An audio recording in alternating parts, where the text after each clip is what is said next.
The phrase being heartless is just about to change, as we're about to discuss in this episode of Terra Talk.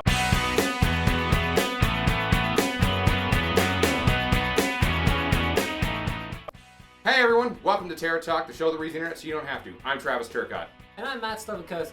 Today we're going to be talking to you about artificial organs. And we're going to start with this guy. This right here is 25-year-old Stan Larkin. When he was 16 years old, he was playing basketball and collapsed. He was then rushed to the hospital and later diagnosed with arrhythmogenic right ventricular dysplasia, which is when the muscle tissue in the right ventricle dies and is replaced with scar tissue. The first thing they did for Stan was to install a defibrillator on his heart. This was to help regulate the beat of his heart. Unfortunately, over time, his condition spread from the right ventricle to the left, and the defibrillator was no longer enough. As his heart was failing, he was hooked up to a machine called Big Blue, which is a washing machine size air pump that hooks up into an artificial heart installed in his chest, so that he could wait while an actual heart was found for him.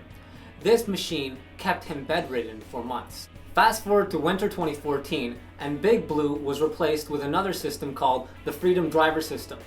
The Freedom Driver System is a 13.5-pound system versus the 400-pound Big Blue system.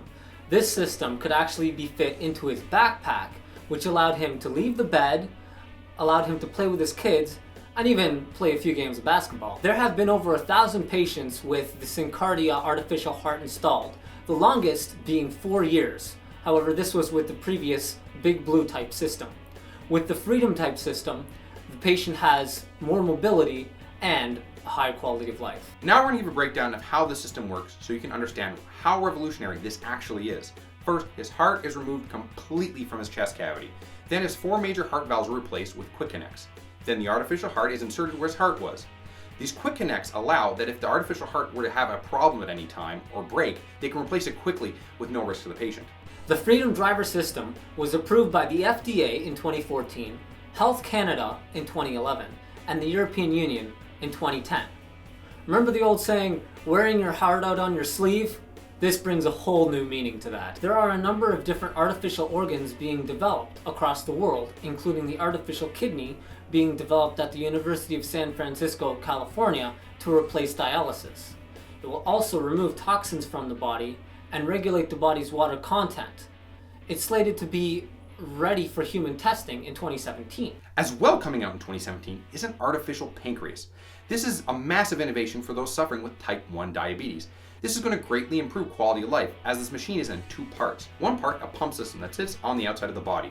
The second part, a series of sensors underneath the skin, giving real-time information on insulin levels and telling it exactly how much insulin to actually deliver to the patient. There are 2 trains of thought when it comes to replacing an organ. There's the artificial one where they use a machine to replace an actual functioning organ, like we've been talking about, or when they use human stem cells to create organic-based replacements. This technology, however, is not as advanced. They've only been able to create mini organs such as livers, kidneys, stomachs, and in some cases, brain tissue. It's coming along, but it's a little bit off from actually creating a functioning, full-fledged organ. Doctors are even creating a method of using a patient's own skin cells to help repair damaged heart tissue. This can greatly reduce the risk of rejection, which is one of the greatest complications during organ transplants. They have even developed an artificial skin which can help burn victims, and which they've used to develop artificial ears and noses. Stan was able to survive an outstanding 555 days until they found him a suitable transplant, with only this artificial heart keeping him alive. Fortunately for us, these types of stories are becoming more and more common as medical technology advances.